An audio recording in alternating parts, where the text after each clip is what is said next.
Welcome, everyone, to another episode of Slasher Scotty. I am your host, Scotty McCoy, and boy, do I have a surprise for all of you. I have on Zoom with me right now, Rick Jermain. That's how you pronounce it, right?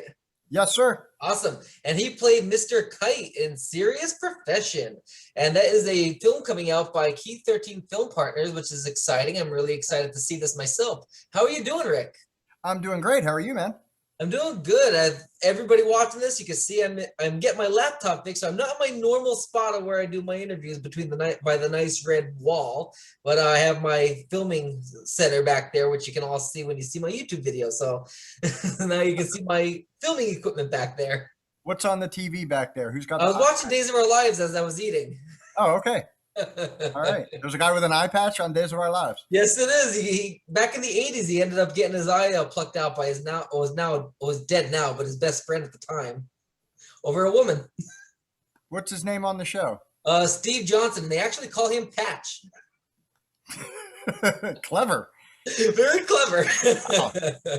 So the writer's room was just sitting around racking their brains all day. Man, what can we call this guy? He's got to have a nickname. Popeye? No, that's already taken. We can't go with that. Exactly. Snake. So the first question I got for you, how did you get your start into acting? Oh, man. It's a goofy story, actually. The short version is I got started in acting on a scam. Oh, wow. Yeah. So like when I was a little kid, I wanted to be an actor really bad, right? But then I got the musician bug. And I moved out to LA. I was out there for like 20 years. Didn't once audition for anything acting wise. Not one time. I auditioned for a game show once, but that was it. And so I come back to Maryland, and this woman contacts me on Facebook. And she says, I've got this movie that I'm producing and I'm writing, and you would be perfect for the main character who's the killer, right? It's a murder movie. So I get all excited. I'm like, okay, let's do this, right? So it goes on for months and months and months, all this kind of weird prep work that didn't quite seem right. Lots of red flags. And in the end, it turned out it was complete BS. Like, nothing about it was real. Nothing. There was no movie. We found out on the day we were supposed to shoot, and we got a call about the location flooded, and we're going to have to put it off. Well, I happen to know people that work at the location, and I called them and I said, are you flooded? They were like, no. And I said, does this woman has she rented this? No. Anyway, wow. So that's how it started. But I got so excited about doing it that I was like, you know what? Screw this. I'm going to do it. I'm just going to start auditioning for things. And so I did. And it's about 9 years ago. Nice. Yeah. And it kind of reminds me of the whole Once Upon a Nightmare fiasco that was going on with that crowdfunding campaign. Did you hear about that one? Oh, yes. Yeah. I've seen lots of crowdfunding campaigns go sour, and not for good reasons. Right. I mean, I know one that managed to raise, I think it was 10 grand. And the guy that was directing managed to blow that on cocaine and prostitutes, from what I understand. Oh my goodness. They didn't even get a trailer shot. Like, they tried to shoot a trailer to start, to get more funding. Right. They didn't even get the trailer shot. That's crazy. So let's go right into that question. Because we know that Indiegogo campaigns, like when you donate to that, it's really it's really all or nothing for the backer, because they don't know if the film is going to get made. They can simply say that the production just went south after the campaign ends. And sad thing is that does happen, and sometimes it's legit, like they are planning on doing a movie and things just happen and it doesn't happen. But then there's the people that take advantage of that, and like Once Upon a Nightmare, they're hyping all these actors and actresses and people that are involved, and they're not involved at all. So right. Do you have any advice for people that are skeptical to donate to an Indiegogo crowdfunding campaign, basically so they can see people like movies like Serious Professions get made? Like, right. How do you have any advice for people that would like to donate, but they're kind of skeptical? I do, and I'm sorry if I made it sound like I was saying most Indiegogos and Kickstarters are Right. scams, because I don't think that at all. Most of them Right. are very sincere, Hmm. and yeah, sometimes things go wrong and a movie doesn't get made for whatever reason. Right. But from what I've seen, most of the people that has happened with, they've refunded money, they've given people some sort of replacement perk, Yeah. whether it be like copies of some of their other films, maybe, or whatever. Um, so yeah, so by and large, they actually work out pretty good. So my advice would be to research the people doing the Indiegogo. If it's a production company, do some research on the production company. Is this their first film? Is this their 10th film? If it's their 10th film, chances are they know what they're doing by now, right? Right. If it's their first film, maybe not. Right. So that would be the first thing I would look at. I would look to see if there's been any casting yet. Um, I would look up any person connected with it that you can find. Do some research on that person, because man, with the internet the way it is now, like everything good and bad is out there. Yep. So if that person has, gloriously screwed over some people, it's going to be out there on the net somewhere. uh, Absolutely. and vice versa, if they've done lots of great Indiegogo productions. There's one for a film called Go Away, which I think tripled their Oh, wow. intended budget on Indiegogo, and it's because they know what they're doing, Right. and people know they know what they're doing. They just released Bloody Summer Camp, which I'm in for a little bit, uh, and it did great. I mean, it's doing great. It's had 2 theater premieres so far, and both were really well attended, and so yeah. So my advice would be to just do as much research as you can. Um, don't give more than you can afford to lose. Um, Try to maybe get a perk that isn't dependent on the movie getting finished, right? Like sometimes you'll see they'll offer a character's wardrobe Yep. for sale as a perk, right? Well, if the movie doesn't get made, that wardrobe still exists, right? Yeah, So maybe that's true. still get it. And Absolutely. in a weird way, it could make it even more valuable. The Yeah. dress from the movie that she was never in, or whatever. I don't know. I'm just thinking out loud. But yeah, research, man. Right, and absolutely, and like reach out to other people. I know we just finished our crowdfunding for our movie 72, and we had some people that, because it was so close to Once Upon a Nightmare being out, we only have one movie other than that out, not including a YouTube short that's out there. And some people, they didn't know much about us. So they reached out to some people in the indie community that are reliable and know their stuff. And thankfully, the ones that they're reaching out to vouch for us because they know who we are, and they met us, and they know that we got a film finished, and they know we are a reliable team. And that, like, there are people out there, Matt Burns, Noelle Berger, Tommy Toohey, yourself, me, even Amanda Sawyer. There's a bunch of people out there that you can reach out to if you don't know where to start. If you don't know if you want to do your research, you can start with messaging somebody in that community. For sure. Yeah. For sure. And it's an extremely tight knit community. So even if people haven't worked directly with somebody, they've heard stories, Yes, for sure. absolutely. And they can also to send you to the person that might know about it. Right. Yeah. Right. And we all love to talk about the business. So Yep. like Absolutely. ask away, right? Absolutely. We'll be happy to answer whatever questions. Absolutely. And I know, like, one thing, and I'm sure you know about this, but a lot of people might not know this, but me and you are actually in a movie together, but didn't have any scenes together. Frosty's Revenge, Seasons Bleeding 3. Oh no. All right. Yes, Yeah, I I'm played looking Barry. forward to seeing that one. That's man, Justin is off the wall, man. He The is. stuff he put, but the thing is, he gets them done, Yes, and he puts out stuff. So exactly. I've been friends with him for a couple of years, and I'm like, look, anytime you need me, I'm happy to come do it. Absolutely. Let's do it. Yeah. He's got a very strange style and way of shooting films that Yep. I don't quite get, but I don't have to. All I got to do is know what he needs from me as an actor, and I'm there. I'll do it. Exactly. And Everybody has their own super way nice of doing guy. things. Yeah. But I say that about all of them.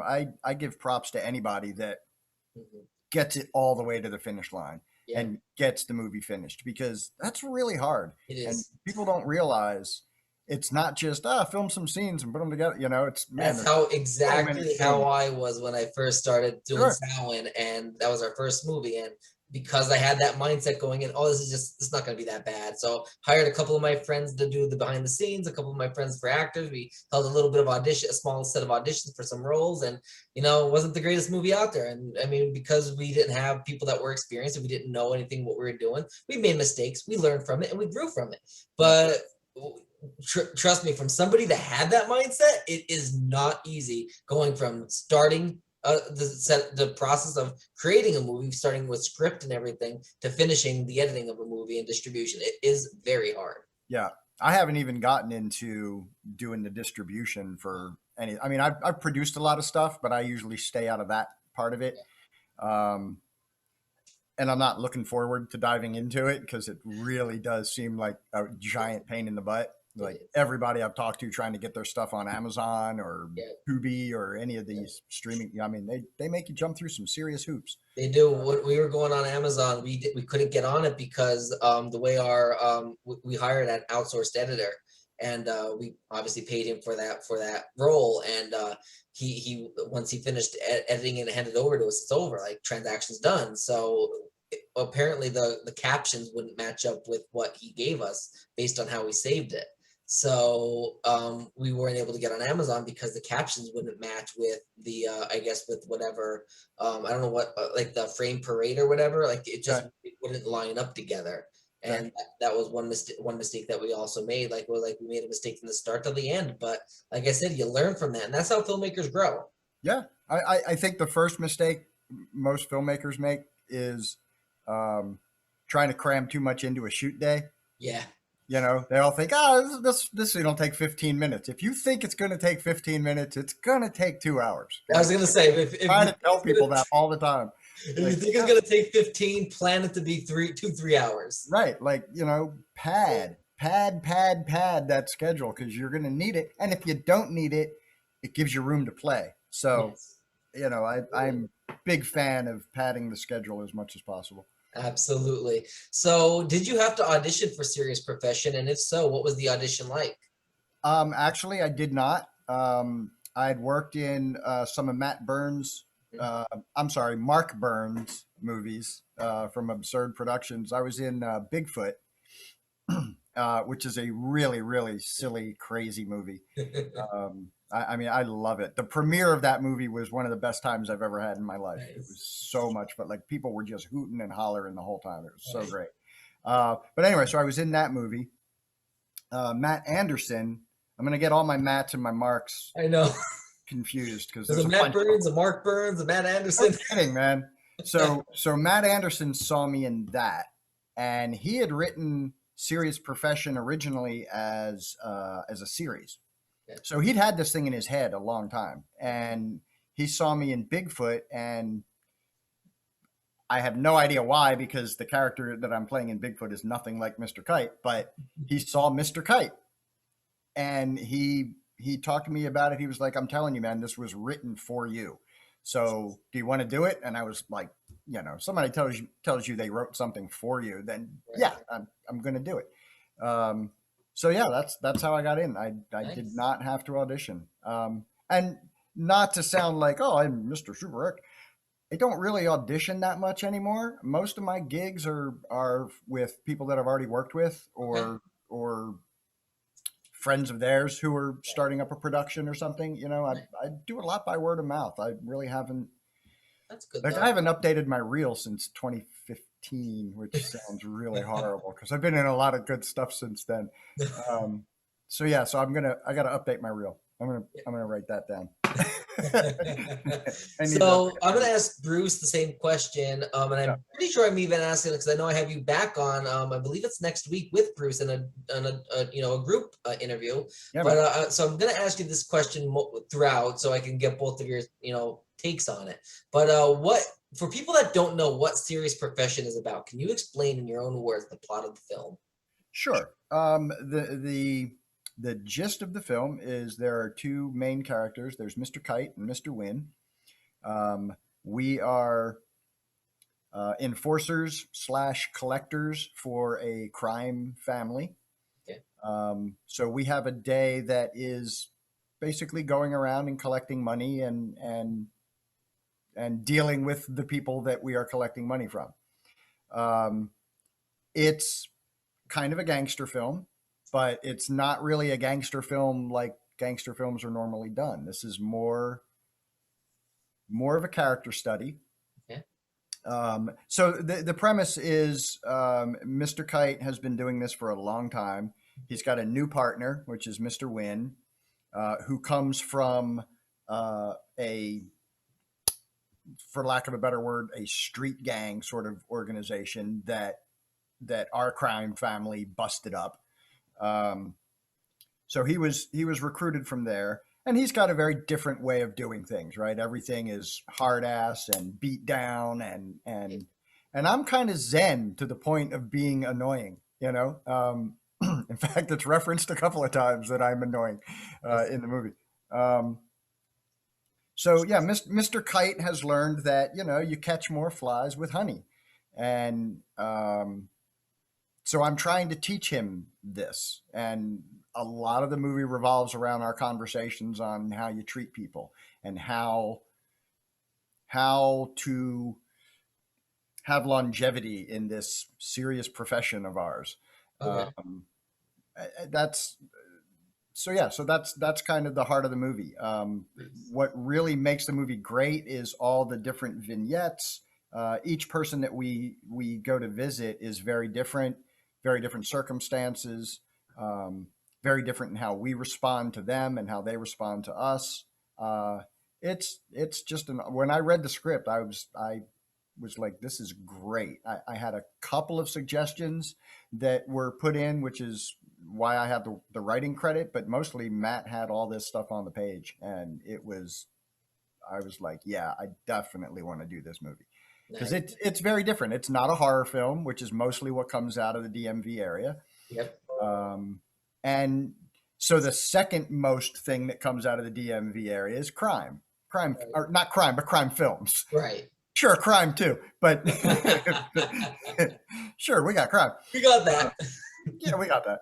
And we make films about it. But what I like about this one is it's not all guns and killing and Right. tough guy and Yeah. it's so different. And I Okay. really think people are going to appreciate it. I think. Yeah, and a lot of people resonate with that where there's originality because doing the same thing over and over and over and over and over again, it kind of becomes stale and old at a time. Like it's like, oh, did I see this movie already? Oh no, but there's one just like it. Oh, for Like sure. yeah. So it's good to have something of a different, variety of it that you can, distinguish this movie from all the others. And keeping away from that norm. Oh yeah, absolutely. Or take that norm and just turn it on its head in a really Absolutely. fun way. Yes. I know people are kind of soured on found footage films, Yeah. right? But my friend Eric did a movie called Butterfly Kisses, which is it really just takes that found footage thing and just gives it this awesome little twist. Absolutely. I'm in it for 10 seconds. So I'm not promoting the movie because I'm in it. I'm Nice. promoting it because it's awesome. I mean, it's probably the best found footage movie since Blair That's Witch. awesome. And it's even got the guy that directed Blair Witch in it. So it's awesome. yeah, very cool movie. Butterfly Kisses. It's on Amazon Prime. Awesome. I'll have to check Yeah. it So if you can take a genre and just, give it a head spin, that does a lot. Nice. Those are the movies that I like a lot. Nice. So I'm assuming then the genre for this movie would be more of like crime type of movie genre instead of a horror based thing, like you were saying. Yeah, I'd call it a crime drama Crime drama. Nice. as opposed to like a crime action or Right. I don't know what you call those ones that are all just guns. I guess action. Yeah, I guess Westerns maybe, depending on what it is, I guess. that's Western. You just call them John Wick films. Yes. So we know that Mr. Wynn is being played by Bruce Morris, and obviously you were Mr. Kite. So I have Bruce on the show, I believe, tomorrow night. So what was it like working with Bruce? Bruce is awesome. I've worked with Bruce a few times. Mostly I've been on a lot of sets with him. We haven't actually had like characters interacting on too many things. But I've known Bruce for a while. And in fact, when I was first reading the script and reading Mr. Wynn, I was like, oh, I know who I want for this. Wasn't my decision, but I definitely encouraged him to audition. And Yeah. he Nice. he was perfect, and or is perfect. We're still in the process of filming. Um, yeah, Bruce is awesome. He's a really fun guy. He's very down to earth. Um, you know, he's got a wife and kids, and Nice. he's a very normal guy. I still think of him as a kid because he's got like this baby face, but he's not really a kid. Um, he's just super cool. He's one of my That's awesome. favorite people. Yeah, and I didn't even realize this, like, because I knew he was in the movie, but I didn't even realize I was friends with him probably for at least a good year and a half, 2 years, and I didn't even realize that's who that was because I moved. I'm originally from Pennsylvania, and I go home like every other weekend or so. Hmm. And I moved to Maryland when I got a job with the Coast Guard. And I was in a hotel for 3 months till I found out if I was keeping the job because of they had that probationary period for 90 days, and then I was told, yeah, you better find an apartment. You're staying. So that's where I got this place, and I had him on my Facebook. I think it was when I joined that DMV actors group or whatever, and I Okay. seen he was involved with, I believe it was Shriek Show, if I'm not mistaken. Yes. And Yeah. I seen he was involved in that, and that was a horror movie, and I was really invested in seeing that. So I ended up adding him, and I think I might have added a couple of other people that were in it that were in that group as well, or something. But yeah, and then I never really spoke to him, and then I reached out to Matt Anderson, getting his blessing, to have you and him on my show. Definitely, I wanted to do it individually, and then Bruce mentioned about having us on together as well, and I'm like, that would actually be really cool. I can have you both individually discuss your separate roles, and then I can have you on together and ask joint related questions. Sure, man. So I thought that Sure. was really cool. And by the way, I'm in Shriek Show too, but Bruce and I don't have Sure. any scenes together. But yeah, And that's yep. another movie that we're Speaking in. of Bruce, he actually just messaged me asking about any type of questions for tomorrow. Oh no! Don't give him stuff. Don't. You didn't give me any heads up on what Exactly. the I usually questions don't would give be. people that give them the answer. I like it to feel fresh. You know what I mean? Right. Exactly. On the spot. So, what was the best part about filming Serious Profession, and what was the worst? We are about, let's see, we have six, so we're only 4 shoot days in so Okay. far, or maybe six. I don't know, because we're kind of shooting it sporadically. Mhm. Um, I gotta say, so far everything has gone pretty darn smooth. Mhm. I mean, there's always something that comes up, Yeah. but there hasn't been. Well, yeah, we did lose one location one day, so that kind of that'll kill your day. Yeah. Um, Definitely. because we had a whole afternoon that we were going to shoot, and we lost the location like about 2 hours before we were supposed to shoot. Oof, that's hard. I mean, it happens, you know. Yeah. It's part of filmmaking. Things happen. Yeah. There was a death in the family. They had to close the shop, and so Yes. sorry. Yep. Like, of course, we totally understand. But yeah, that kind of hurts you a little bit. Yeah. Um, the thing I've really liked about it is that we're taking our time with it. Hmm. We're not rushing through it just to make the day each Yes. time. If we don't make the day, we don't make the day. We have um, some backup days in the schedule that everyone's already cleared for in case we need to use them. So that's been great. Working with a lot of actors that I haven't worked with before has been really fun. Um, uh, we have a woman playing Detective Campbell who, Detective Campbell was written as this big burly guy, and now he's not. And she does just this great job of, That's awesome. um, and the little girl Annalise comes in to play my ex partner's daughter, Okay. and she was great. She came all the way from Texas Oh, to do the nice. show. Yeah, so all really top quality actors. We spent a lot of time doing casting. We looked at That's awesome. hundreds of videos, and yeah, That's really cool. And I mean, yeah, definitely coming from Texas, that's really like, that's somebody that really is that's what I'm looking for. They're into the project. Like they know they want to do this. They want to be in that project. Like, just giving it their all and just flying, up from the different state. Oh Like not yeah. many people do that. That's actually really motivated, and like motivated to do that part. I guess is the right word. I guess I'm thinking of. Well, this little girl is motivated like crazy. I mean, she literally travels all over the country That's doing awesome. acting gigs. I mean, she's super. She's gonna do something. That's You good. watch. Yeah, I know. Gonna Matt be like a Anderson. Disney princess or something one day, or a Marvel character or something. But Nice. something Disney's gonna have her. I can tell you that. That's It's awesome. either Yeah, gonna be Star Wars or Marvel or what the hell else do they own? Everything. I know pretty much. I know that Matt Anderson, Matt Anderson was talking about her and talking about how great she is. Yeah. And I can't remember if he said if her mom was, if I'm not mistaken, Emily Whitcomb. Emily played her mom. Oh, played her mom. Okay, because Yeah, I know played we her mom. mentioned that. And I interviewed Emily in the past. Well, when we had the Castophobias on my show. Yes. Yeah. So Emily played her mom. That makes sense. Yeah. Yeah. Yeah. Yeah. So yeah. And Nice. they were great together. I mean, they did something that was really smart. I mean, they got together between casting and shooting and just shot the breeze on Zoom meetings and stuff and got to like know each other and have some rapport with each other. And man, it comes across on camera really well. That's awesome. It really is. And it's like it's hard for me to even do an interview because the movie, it's not that I didn't see the movie, it's that the movie's not even done yet. So it's like, when you do an interview to promote a movie, you gotta ask generic questions, but to get the movie over type of things. Right.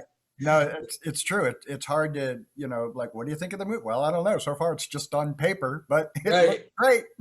Right. So Yeah. yeah, I get that. I get that. So I'm glad we've shot some of it. Yeah. And it's gone really, really well. That's the most amazing thing. We really haven't been set back too far. We've got a great director. We've got just everybody's really been working Now, hard. who is directing the movie? Well, Matt is directing. Okay. Matt Anderson. Okay. What I meant to say is we've got a great cinematographer who Oh, okay. works really quickly, and his name is. God, you're going to put me on the spot. I'm so bad with names. Oh God, Aaron. I want to say it's Aaron. He's not on Facebook. If he's on Facebook, I could just look him up. His name's Aaron. So I'll tell you what. By the time Bruce and I do our double interview, I'll have that information. That sounds perfect. I'll get a list from Matt. So give me everybody's names because I can't remember Annalise's name right now. I can't remember Kathy's name. I'm so bad with names. Awful. So I seen a publicity still for the scenes that you and Bruce are in.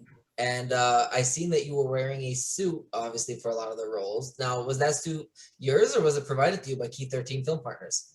Nope, that's mine. Nice. That is my standard, I don't know what I call it. It's like I'm not trying to dress up. It's like I'm tired of dressing up. This is just work clothes kind of thing. And yeah, the whole movie takes place in one day. So I'm wearing that suit Nice. all day long. And Nice. Yeah, it must get really hot, especially in the summertime. Yeah. Oh my God. We were shooting in a parking lot a couple of weeks ago and like no shade anywhere, just straight noontime sun just hanging on us. Yeah. Put that car air conditioning on right away. I wish that would be nice if the car had air conditioning. That would. Oh dear. The car doesn't have air conditioning, and when you're shooting, you can't run the AC anyway because the sound will pick it up. Absolutely. Right? Yeah. Good point. So nope, we just sound is a big part of making a movie. So and like Bruce is in an all black suit. I'm in a wool. I don't know what you call that color, but whatever. Like a wool gray jacket, and dude, it was so ridiculously hot. Ooh. But I've come to find out that that's the case when you film anytime. The weather is never what you want it to be. Right. So if your character has to dress like it's summer, it's going to be cold. And if your character has to dress like it's winter, it's going to be hot. Uh-huh. And it happens every time. So absolutely. Just kind of try. Now, did you film it all with any cicadas out? No. Okay. No. That's good. That's a good point too. Like, I don't even think we took that into consideration with the schedule, but. Maryland got hit hard with cicadas, at least in my area. Well, see, the good news is we shot. There's a lot of scenes where Mr. Kite and Mr. Wynn are driving between appointments, right? and we're just driving in the car, and I'm talking his ear off and being my annoying Zen self. Uh, but we filmed all of those scenes first, Yeah. and right before the cicadas hit. So I think those are really the only scenes that would have given us a problem with Yeah. the cicadas, because everything else I think is indoors. Okay, that's good then. Because yeah, We're imagine smart. like the sound with the cicadas. Oh, that would have been horrible. Oh yeah, some days it's, oh my god. In my neighborhood, I've got a like a tree line like right Yeah. over. Oh, That's kind of how it is at my place too. It's horrible. yeah, we have these morning meetings with my work, and I just have to put myself on mute because they're like, everybody can just hear the cicada farm going crazy. Yeah. Ouch. So the before I ask the last question, I just Sure. want to let everybody know that's watching this that I will be having Rick back, I believe next week. I'm pretty sure it is. I don't know the date off the top of my head, but he will be back with Bruce. Bruce will be on solo tomorrow, but I will have them both on. So I purposefully didn't ask a lot of questions, including like release dates and all that, because I want to ask that when they're together. So we will be getting into that. So definitely come back, and watch the joint interview with them, because there will be some questions that I didn't ask that will be good to hear both sides of things and see what they both can think of as well. For sure. So definitely check that out. That'll be coming up next week sometime. So the last question I got for you, we know you're in serious profession. We promoted that for this interview, but are there any other film projects that you would like to promote to the listening and viewing audience that you're a part of?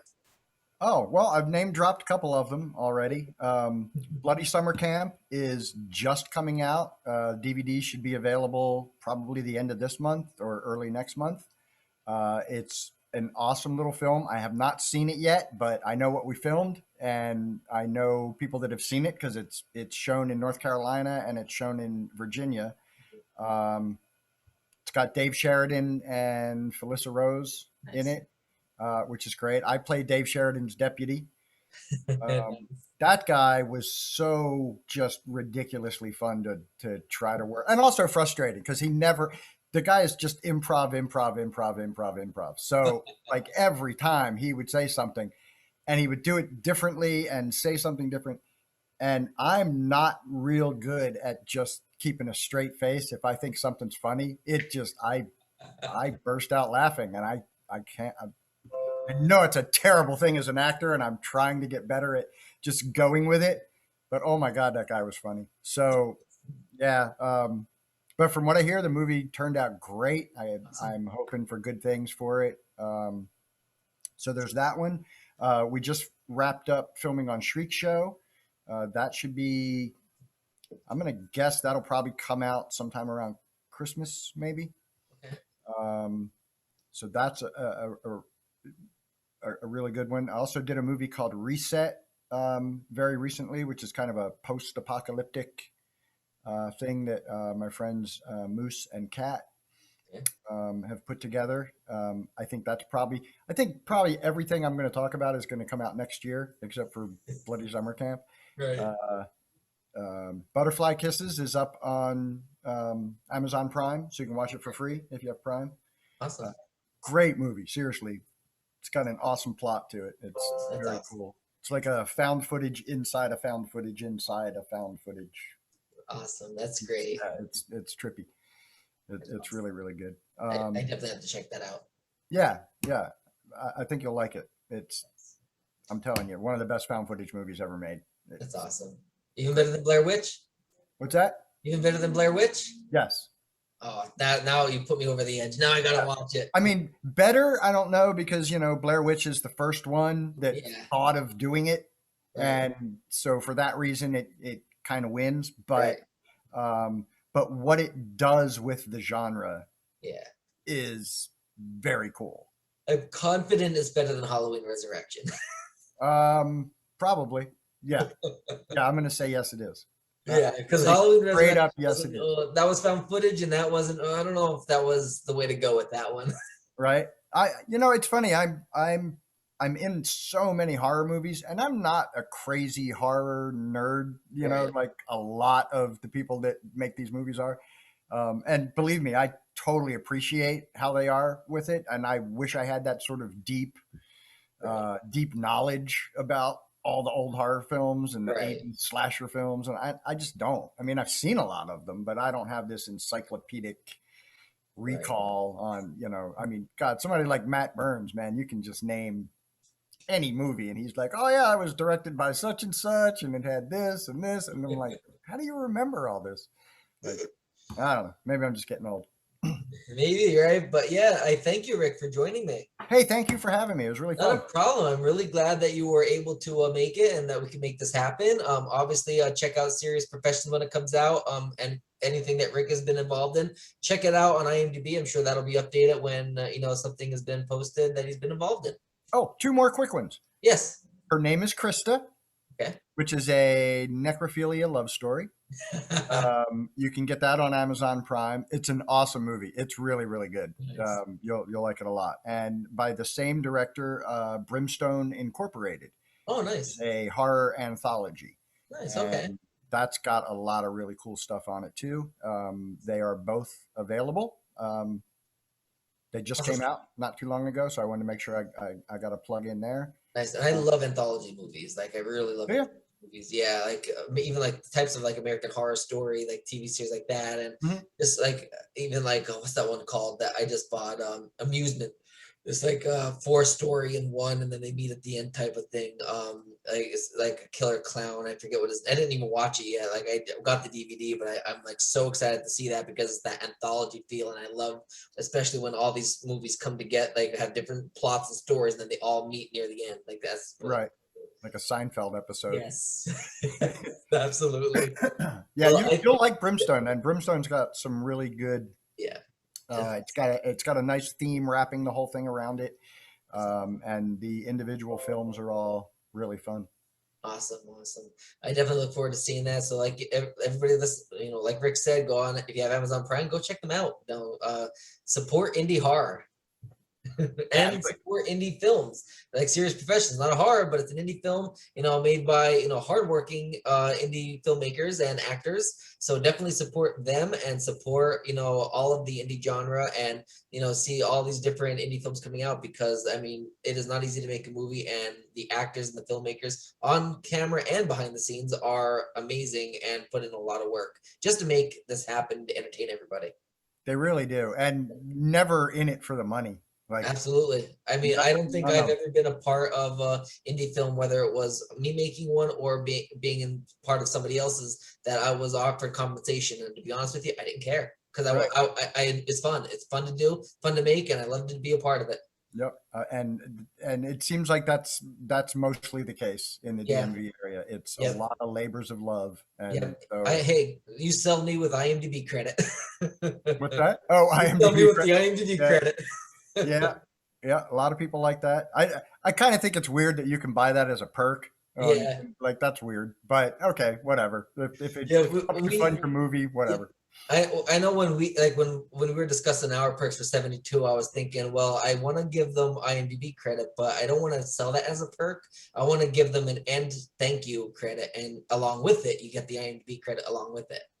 So I figured that way their name is at the end of the movie. Some people they'll charge you $20 and you just get an IMDb thank you, and it's like, no thanks. Like, why didn't you give me a thank you at the end for that? We sold it for $10 or something like that. But right, like, just how hard is it to add that to the credits, right? Exactly. Like Tommy Toohey, he told Carl this, and Carl told me, I didn't know this at the time, that he gave me huge praise just for having the IMDb updated so quickly with every perk that was purchased.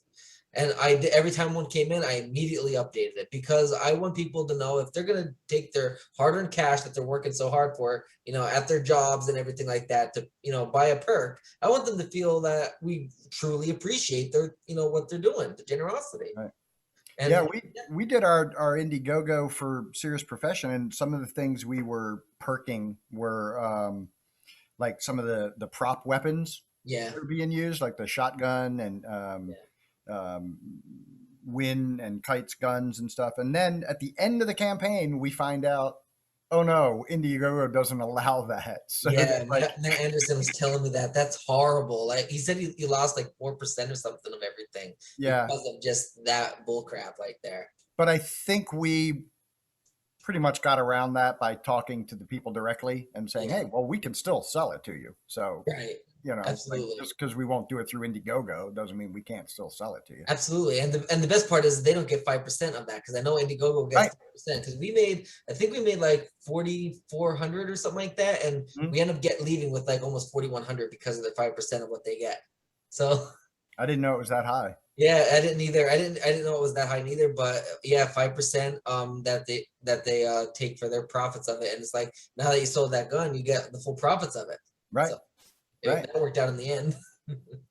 Thanks, Indiegogo. But they could Yes. have warned us ahead of time so we didn't Yeah, get I know. silly having to Yeah. go back and like, well, now we got to refund all this. And we, like they could have just told us at the beginning. They saw what we were putting up as perks, right? Like, Right, exactly. but I guess they don't. I guess they really don't, right? Because Yeah. probably most Indiegogos don't go the full distance. Yep. So if they're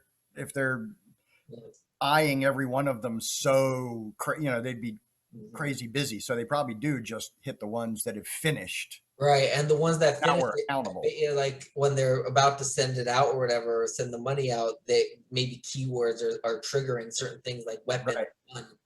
gun. You're probably exactly right. Yeah, because I mean, even the ones that close or are about to close, there's probably hundreds of like thousands that close a day. So they probably get triggered on the ones that violate the conditions. In fact, I think somebody told us that if we would have just called them props and Yeah, not prop weapons, yeah, we would have got away. We would have been fine. you probably But would have. because it had the word shotgun or gun or weapon or whatever, that's what Yeah. did it. So yeah, a couple of people have mentioned that just Yep. don't use those words. Yep. Just call it I'm a a web prop and walk developer. I away. know exactly how their keywords can trigger things easily. Oh, for sure. I mean, I'm a programmer. That's what I do. Hey, So hey, how about I that? We're both totally get it. programmers. Yeah, I know you're like a PHP guy, right? Yep, PHP, senior web developer with program PHP, SQL, HTML, CSS, all that nerdy stuff. Sweet, Yep. sweet. I'm just starting to get into .NET. I've been, Nice. dude, I've been a Cold Fusion guy for years, like just Nice. hanging on, because there's a lot of government work that Yep. still uses Cold Fusion, Yep. fortunately. Yep. I'm But no, with the TINB branch at the U.S. Coast Guard. So oh, I do. sweet. Yep. I update their web portal, the IEDM and everything. Okay. Yep. So I update all that stuff. It's really fun. It's really fun. I enjoy it. I mean, right now I work from home because of the pandemic, and I don't know if we're ever going back to the office at this point. Nah, me either, dude. I've been home. I've been home in it for 15 years now. Oh wow, So nice. Yeah. as an IT director, I mean, I've got offices all over, and I never go to them, and none of them ever. That's It's awesome. really nice. Yeah, I like that a lot. Awesome. But yeah, so I'm in the process now of learning .NET and switching Nice. everything. I mean, we're finally going to just get rid of Cold Fusion, So you learn in VB or ASP? but I'm learning VB. Okay. Yeah, Yeah, VB is usually is what you get into first. ASP is the server side language of .NET. gotcha. Yeah, yeah. I learned that in college. I barely used it after. I mostly stick with PHP, and I was proficient in JSP, which is the server side of Java. Mhm. So I use that. But I mostly go through PHP and SQL for my database manipulation and all that. Right.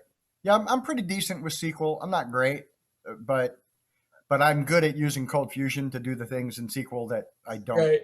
know how to do.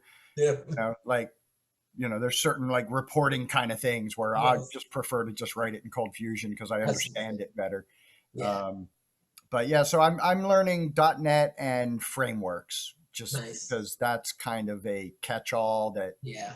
if this company ever goes bottoms up, I think that would be a good one to have in my Yeah. back Absolutely. pocket to, do other stuff with. Absolutely. So, I uh, completely agree with that. but I'm going to miss Cold Fusion because it's so easy and so like, uh, Yep. I think in Cold Fusion now. I mean, I've been doing it for I've been doing it since when Cold Fusion was owned by Alaire, Oh, that's a right? long time Since ago. yeah, like I've been doing Cold Fusion since it came out, literally. Yeah. So, do you have any interest in learning PHP at all? I know some PHP. I know Okay. I know enough to tweak like WordPress stuff Right. and things like that. Um, but no, I don't really play with PHP all Okay. that often. I know I should because it's open source and Yeah. it's used a lot. Yeah. Um, But I also feel like most PHP apps that I've played in are buggy as shit. Yeah. And, Sometimes they can be. It depends I on the mean, programmer too. they just seem to like not ever feel like they're 100% for some reason. Yeah. I've seen a lot of website like WordPress makes me nuts. I just can't. I don't like WordPress. I know when I do like my PHP programming, I do it from scratch in Notepad++, and then I'll save it as a .php extension and do all my programming there, and then I'll host it off of GoDaddy. There you go. That's exactly what I do with You're our going to edit all this out, right? probably, yeah. Okay. Just do it because this is not a conversation anyone else wants to hear. Exactly. I promise you, they are sleeping on this. They probably are. I may edit it out, but I might want to show my geeky side too. All right. Well, if you want to, I'm trying to think if I've said anything that shouldn't be out in public. I'm trying to think if I did any of this too. I'll probably be listening to the conversation to make sure I haven't with the Coast Guard. Yeah, for sure. I'll end up in federal jail. I actually did a thing for Navy Medical years nice. ago. Like, God, at this point, probably 18 years ago, maybe 17 years ago. When they first started, Navy Medical put a thing online so that families could track progress of their deployed family members that might be having medical issues. Right. And this was right when HIPAA was first starting too. So there was all this shit about, what could be where and how it had to be secured, right? Yeah. And there was also the Bobby laws were just starting to kick in. Right. Remember those? Yeah. Like no flashing and no color combinations and shit, right? All that stuff was kicking in. And the government has to follow all those rules, right? Yep. Freaking nightmare, dude. But yeah, we built this cool app in Cold Fusion, and from what I understand, they're still using it. So that's awesome. That's really cool. Yeah, so that was fun. I didn't ever do service, but I did work for Navy Medical directly. Like my direct boss was Commander Whitaker at Navy Medical, and he was the coolest dude, man. He was like, that's awesome. He was younger than me and about to retire as a full freaking colonel. I was like, dude, like, what kind of life are you going to have? You're like 42 and you're retiring. Like, geez, it's awesome. It was a full bird. That's awesome. Well, I thank you, Rick, for joining. Hey, no problem. Yep. So I'll get back to my patch back there. All right. Have fun. Watching your stories. Yep. You have a good rest of your night, Rick. All right, man. Have fun with Bruce tomorrow. Tell him I said hi. I definitely will. Thank you. All right, dude. Take care.